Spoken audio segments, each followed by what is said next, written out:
What's up, everyone? Welcome to popculture.com's group chat, where we talk about all the reality TV news that we care about and you really need to know. I'm one of your hosts, Anna Rumor. And I'm Jameson Brown. And I'm Victoria Megatomy. We are stepping into the ballroom today for the Woo! return of Dancing with the Stars, aka the only thing that gives me life this time of year. We have updates on the Bachelor drama between Colton and Cassie, which is like horrifying. So we'll dig deep into that. And then we're going to recap Big Brother for you, obviously, because things are starting to heat up. People are making moves and we're excited about it. So let's start right off the bat with Dancing with the Stars.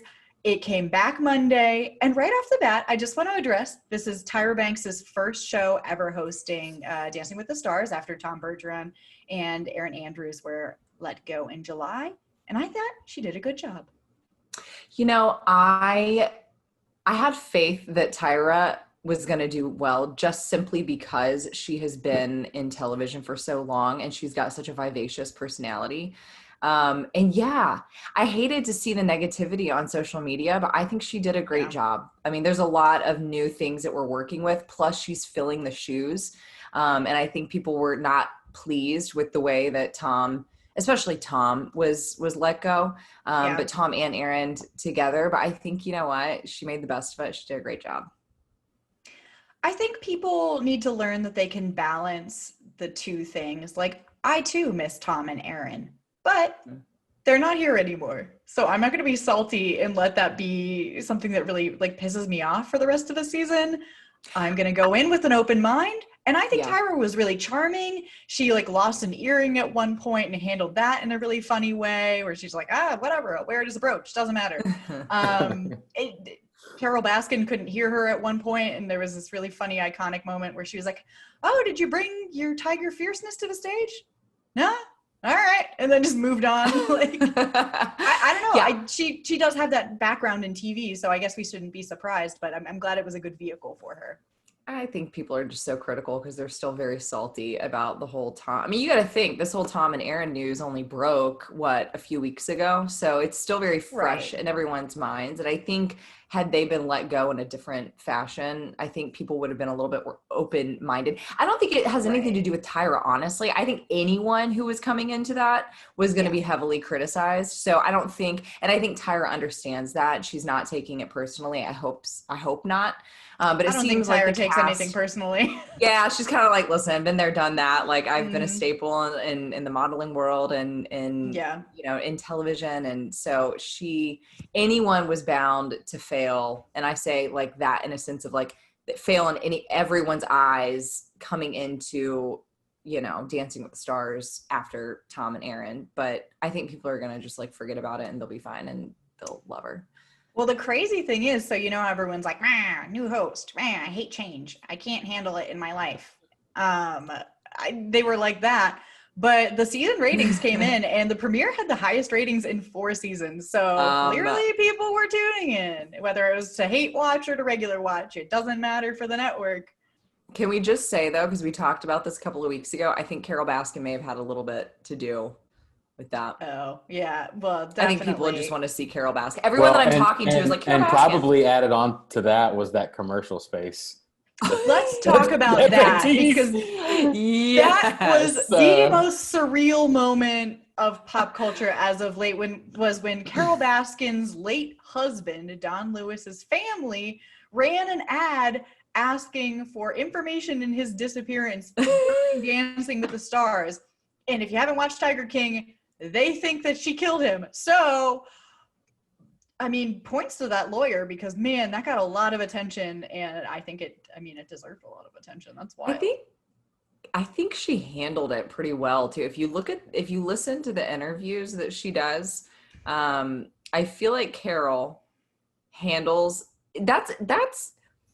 She's got it down by this point. Yeah, she's been denying being a murderer for like 23 years now. Yeah. I'm trying to like go in it like with giving her a fair shot at like maybe she didn't, you know. I'm trying to like. Well, we don't know. I mean, it's all alleged. I mean, no one knows. Yeah, we don't. So like I'm trying to give it that fair shot. But I loved Pasha, her dance partner. Yeah. Like his initial reaction, he was like, "Oh, like, everyone is giving him hell for that, being like, do not piss this lady off, okay? She might kill you. Yeah, for real.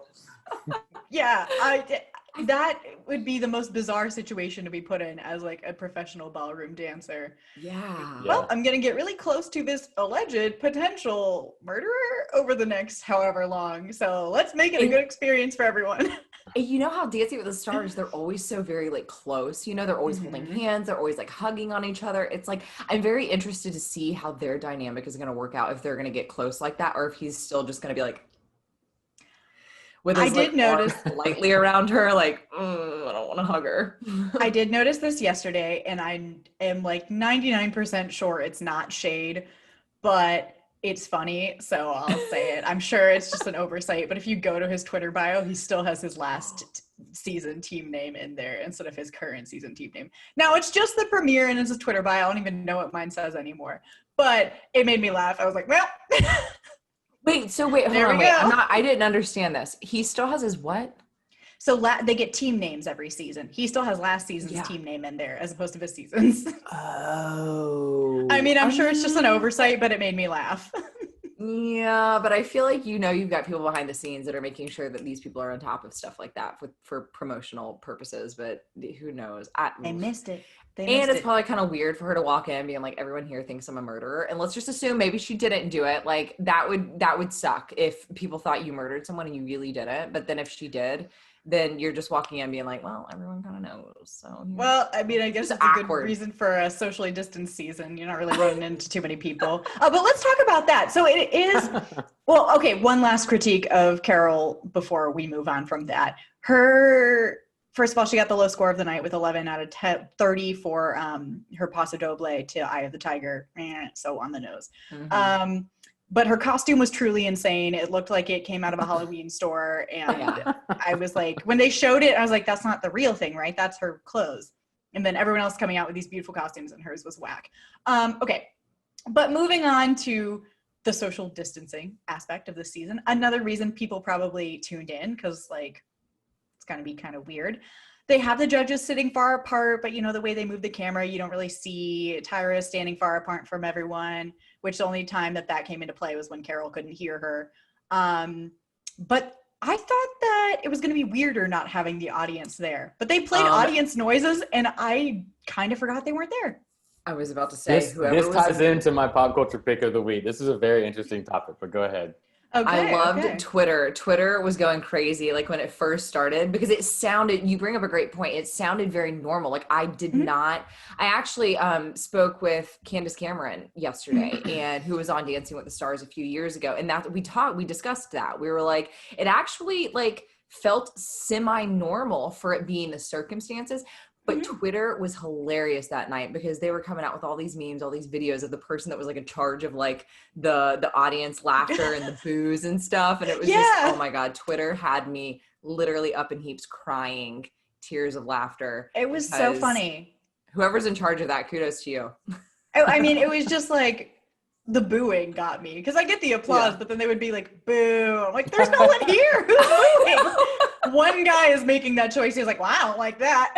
Yeah. The laugh track person's like having a real fun time back there. Yeah. I want to know if that's a job. Is that the job for the intern, for the newbie, for the PA, or they're like, no, we need someone super experienced because this is a critical part of the evening. Who knows? But it was cracking me up. Bruno was cracking me up because he's so like he performs his hair. Oh, I know. He looks great with gray hair. He looks fabulous. I think it was bleach blonde. Was it bleach blonde? No, that's his natural gray hair. Because he stopped dyeing it. Yeah. Oh, he looks.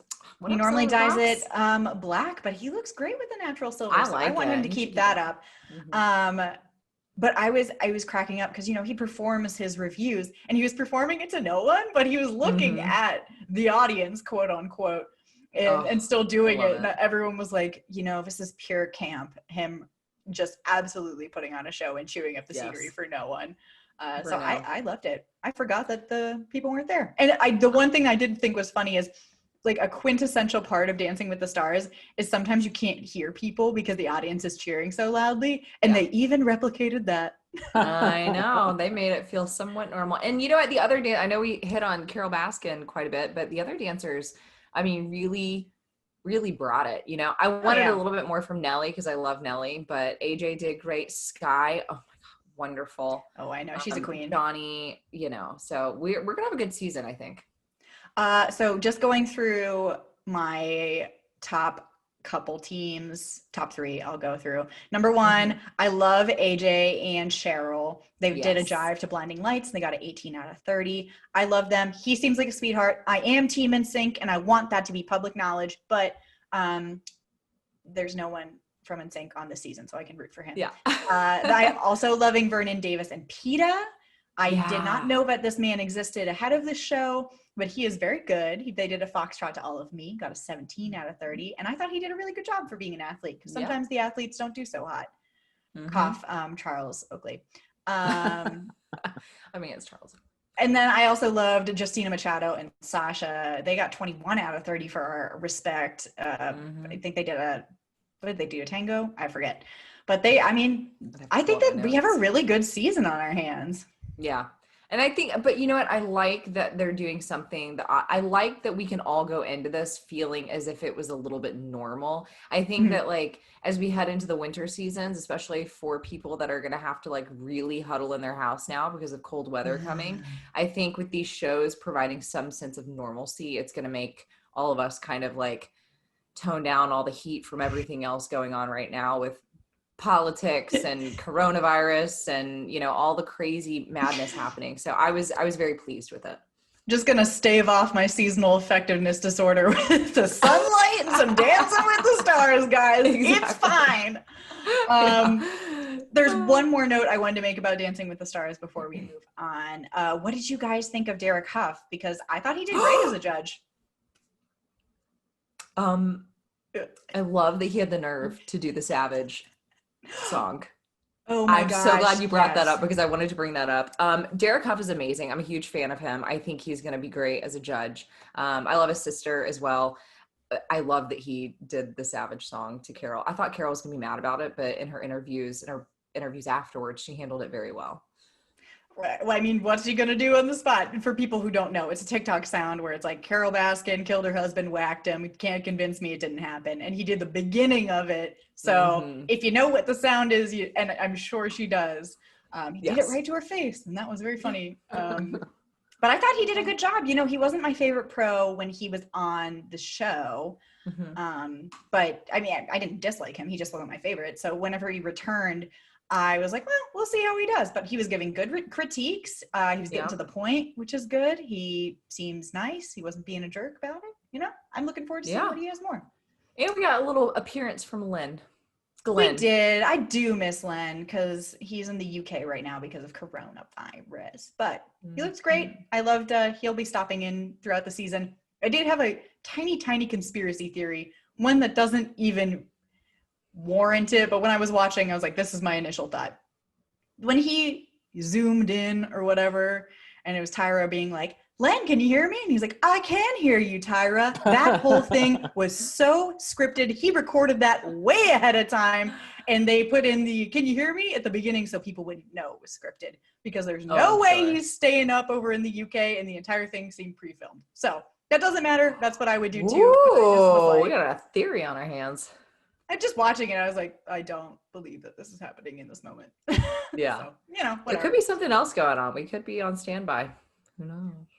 Listen, if I was Len Goodman, I'd be like, I'm recording that ahead of time. And if you want me to pretend that it's live, I can, but we're not doing it live because it's what time in the UK, you know? Yeah. So all in all, can't wait for the rest of the season. We'll keep giving you more details because this is my sports, guys. I love Dancing with the Stars so much. I get really into it. I already cried twice. So yeah, we'll move on with that. Let's get into the darkness in Bachelor Nation right now. I'm excited for this one. Yeah. What? In the worst kind of way, sorry. Yeah, no, excited to like talk about it because no one in my life cares other than like, you guys. So this is the first opportunity I've had to really dive in deep. Cassie Randolph, you remember her? She quote unquote won Colton Underwood season of The Bachelor a couple years back. She was granted a temporary restraining order against Colton. The two broke up in May, and she alleged in this full she was granted the order, so it's public record. You can see it online. She alleged that he was stalking her and harassing her. And if you look at the text messages that she includes, the allegations that he put a tracking device on her car, which the pictures of are online, and he allegedly admitted to doing so. It's horrifying. It makes the fence jump. You know, he jumped the fence after she left him at the end of his season. Looked like something out of a horror movie instead of like the romantic way they painted it. Super scary. His people have come out and called it a legal matter. But the allegations in it are like he was coming by her house and lurking in the alley at 2 a.m. He planted the tracker. He was faking numbers to send her harassing texts and claiming to be the victim of the same stalker before admitting that it was him on both ways. What? Yeah, he was like texting her about the people who were coming in and out of her apartment and like accusing her of seeing her ex-boyfriend and stuff like that. Like if you read the documents, it's really, really scary. I mean, no wonder. I mean, honestly, she probably, if you think about it, I mean, like I knew about this. I had not yet had a second to dive into all the details. So this is like news to me, you explaining all those details. But when you look back on the season, like he seemed so forceful. Like she didn't want him and he still chased after her, which don't get me wrong, like it seemed romantic because that is kind of romantic where you're like, oh, like hesitant, you know, and he's like, no, like I love you, be with me. You know, gross. Like I'm not saying like in his situation, but I'm saying like sometimes being chased after is like a romantic gesture, right? But now like looking back at it, but like even their relationship afterwards just did not seem genuine. And even like I had spoken to both of them earlier when this whole shutdown pandemic thing had just started. So I think this was probably back in March, and they were separate and they just did not seem like they were in sync with things. And so when their split happened, I just wasn't really shocked. But now hearing this, like, poor girl, like no wonder she wanted out of that. It's really scary. They're having a full hearing in October, but like a judge has already reviewed all of this and granted it. So that lends, you know, obviously legal credence to it. And reading the text from him, like one of them was like, you're a selfish person who isn't ready to be loved. I spent 2 years loving you the best I could. And now I'm sitting here feeling like a fool. I've done nothing but be there for you and you still disrespect. It's like, it's pages. It's really like, it's horrifying. Okay, but that like might be true, but putting a tracking device on someone's car and then stalking them is like, no. Well, like how do you expect someone to like love that? Well, also if here's he the thing. doesn't want to like reciprocate back, like that's it. That's exactly. Like end of that. Exactly. Like walk away. Who wants to date someone who really doesn't want to date them? That's insane. And like the fact that he say like for 2 years, like should have known after like month 1, right? I know. It's like for 2 years I've been really aggressive. Like I don't know. That's like when she wanted to leave a national show, like you should have known. Yeah, that should have. Yeah, I mean, that's kind of a pretty big signal. Yeah, right. It's like, well, and I'm just curious because we've had legal recourse in Bachelor Nation before, but this is the first time that there's been, you know, allegations of abuse between the two like people in a relationship on the show, especially with a star that they really paraded out there as like this golden boy. So I'm really curious to see what kind of repercussions are going on there. You know, if they'll do like a little PSA about like no means no, and also trackers can be a felony depending on who places them. Yeah, that's just so over the line. Yeah, and I've been really disgusted at like there have been some really pro Colton stories that have come out where it's like an anonymous source being like, well, she just wants to be famous. And I'm like, no, we're not doing that. It's 2020. We're not writing those kinds of stories. Okay. So everyone take your anonymous source and get out of here. We're not blaming the victim of a crime. No, not at all. I mean, here's the thing too. An alleged crime. I'll be honest with you. I was never really a big Cassie fan. She was not my favorite in the show, after the show. Like she just wasn't. I was a little, just, if I'm being honest, like just a little, and this is so like, you know, I don't know this girl personally, you know, I'm sure she's a very nice girl, but as an onlooker watching the show, I get that there's a storyline the producers are trying to hit. Like, I get all of that. She just wasn't my favorite. But when it comes to something like this, whether you like the girl or not, if there's proof there that this has been happening, like, you drop that. You know what I mean? Like, there's no defending what he did. Like, that's you draw the line, you know? Right. Imagine someone gets stabbed in the leg and you're like, I don't know. Sometimes they're a little annoying. It's like, what are you talking about? Do we just stab people now because we're pissed off? Yeah, no. There's always going to be people on both sides, which is frustrating sometimes, especially in a situation like this. But yeah. Dang, I'm interested to see how this plays out because... Yeah, the ramifications are potentially monumental. So we'll keep an eye out on that and give you guys the update. We're going to take a quick ad break, though, before we move on to Big Brother. You'll hear from our lovely sponsors. And then we'll talk game because I'm ready to talk game. Mm-hmm. All right, we are back. And I forgot that I wrote this, but the first line of my outline is, ooh, getting a little spicy this week. I mean, things are finally heating up. What are we? It only took us like what, 5 weeks? Yeah, week 75 in captivity. So things are heating up. I'll do a quick recap of what's happened and then we'll talk about it. So Danny won HOH, and despite talking big game about putting up Tyler, she stuck with her committee alliance and put up Kevin and David. Luckily for David, David had this disruptor power from a last challenge and used it to take himself off the block. We'll talk about that moment because I want to talk about that. So Danny puts up Tyler and tries to be like, oh, it was just a moment. I didn't know what to do. And no one's buying that. And then Devon wins her first challenge ever. Go Devon. We love her. And she used it to take Kevin off the block. Aww. Which infuriated Danny because she's like, are you kidding me? I've had to nominate 4 people this week.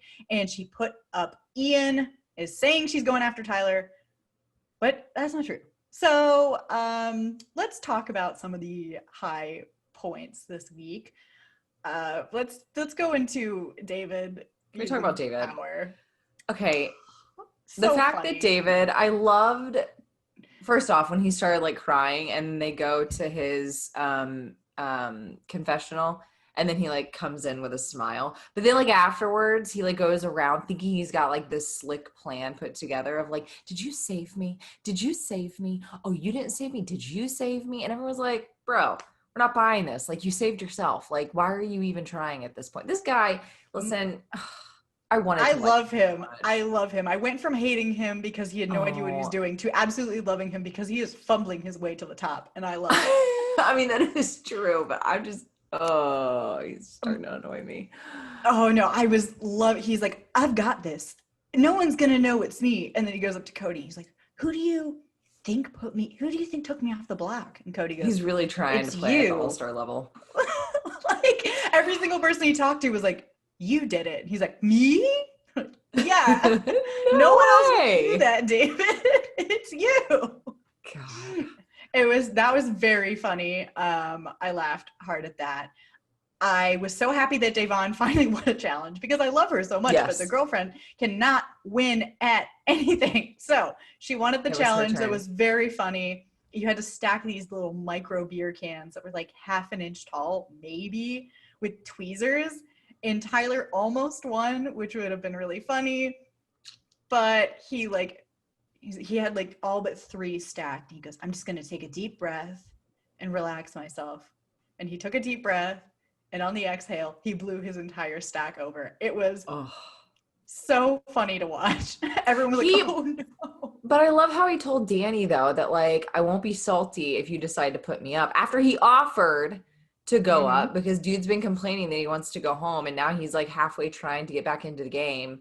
And then he got real salty when he got put up. I mean, it is kind of messed up because she did say that she wasn't going to go after him, at least until final 6s. But like, did we really believe that? But then he got salty and then he actually wanted to win and then he didn't win. Tyler, I went in a really big Tyler fan and I don't dislike him as a person, but his gameplay this season is absolutely whack. He started off playing He's not well, in it. and then, but he's half in it. It's weird. He was like, I'm gonna go home. He was my girlfriend. And it's like, okay, well then do it. And then they're like, well, you can't. And he's like, okay, well, I'll stay here and cry for a minute. And everyone's like, okay, we'll send you home. And then he's like, no, I'm gonna play to win. It's like, make up your mind, because I am sick of watching you be both homesick and also want to win $500,000, because you can't do both. Also, grow up. I can't figure out if I halfway like Danny because she just wants to stir things up in the house for like kicks and giggles, or if I'm really annoyed of her because the girl cannot make a decision. I think she's trying to play it too safe, like with everyone. Well, that's why I'm annoyed with her, is because she talks such big game. She's like, I'm going to stir things up. My HOH is going to be crazy, and then does literally zero things to stir it up. The only reason this week is exciting is because of other people doing stuff. And then Danny got mad at Davon for using the veto. She's like, I can't believe she would use that. It's like, I can. She won it. Why would she not use it? Danny. I love all the cry scenes of Nicole not wanting Ian to go. It's like you were on the feeds making fun of Ian literally a week ago. Now he's your best friend and you don't want him to go? Like, I don't believe you for a second. Mm-hmm. And she's had a bunch of sponsors drop her too since she did that, which, I mean, she wasn't the one who made the comment, but she laughed at it, which is, complicit. And and now they apparently told her in the diary room, like, hey, you can't say those things, as they do during the show. And now she's like, oh, Ian, pretending to be best friends. I don't even care if I get voted out and he stays. I just want us to be best friends. It's like, I don't believe you. Yeah. I don't believe you, Nicole.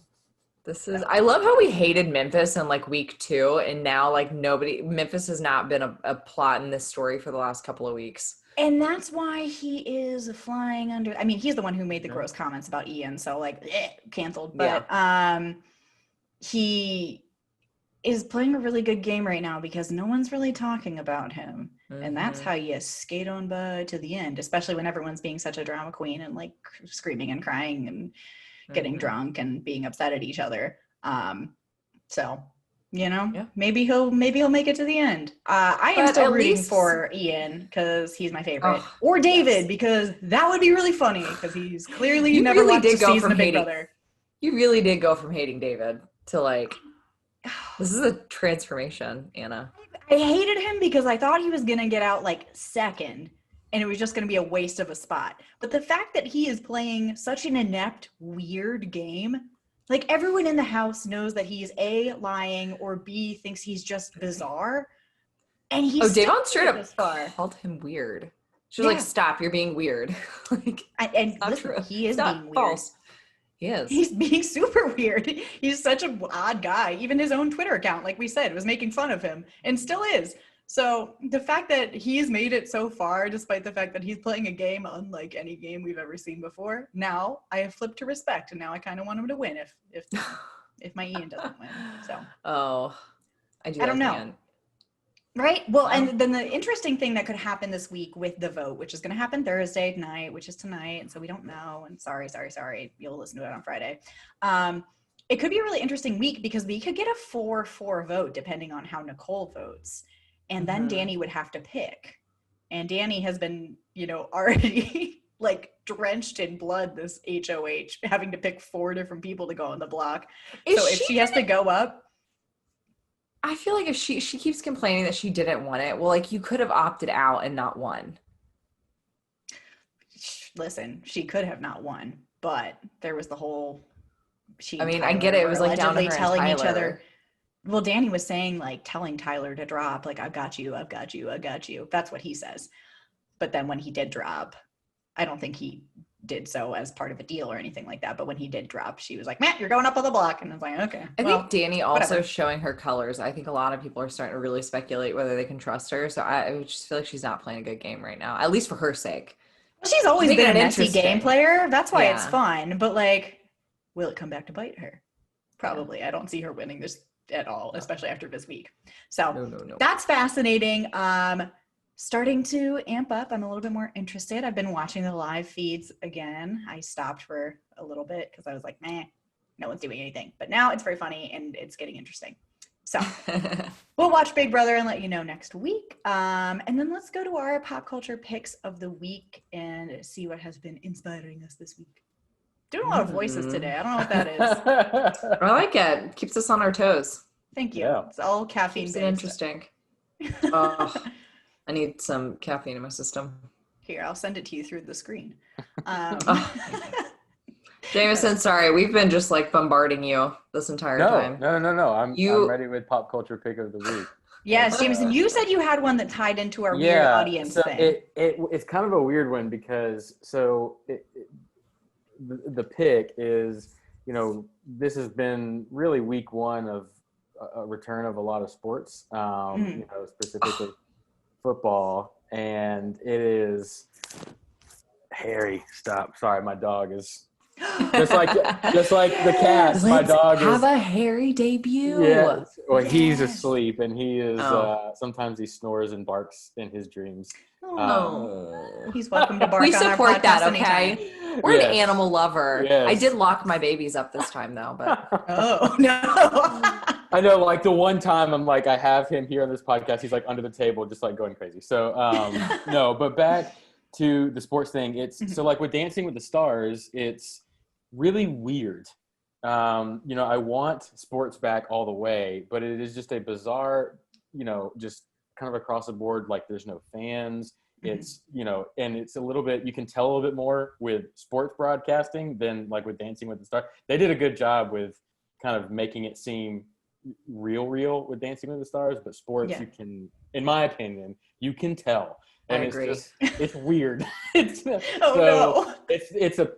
pick of the week, but it's a pick because it's just kind of, it just shines further light into just bizarre times, I watched one basketball game, my first basketball game I've ever watched, a pro one. And Nice. There were like large people, they were clearly zooming in, but some people's heads were bigger than each other's because like they were sitting different distances from the computer. So you'd have one person with a really big head and then someone with a small head. It was making me laugh a lot.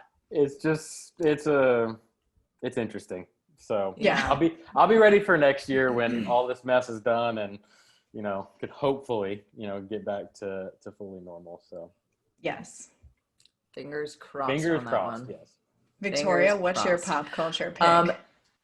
Well, I was going to say, I do have two, and one of them was Jameson's. I'm very excited that sports are back. It's another thing that I feel like can make us feel normal, but to what Jameson said, it's weird.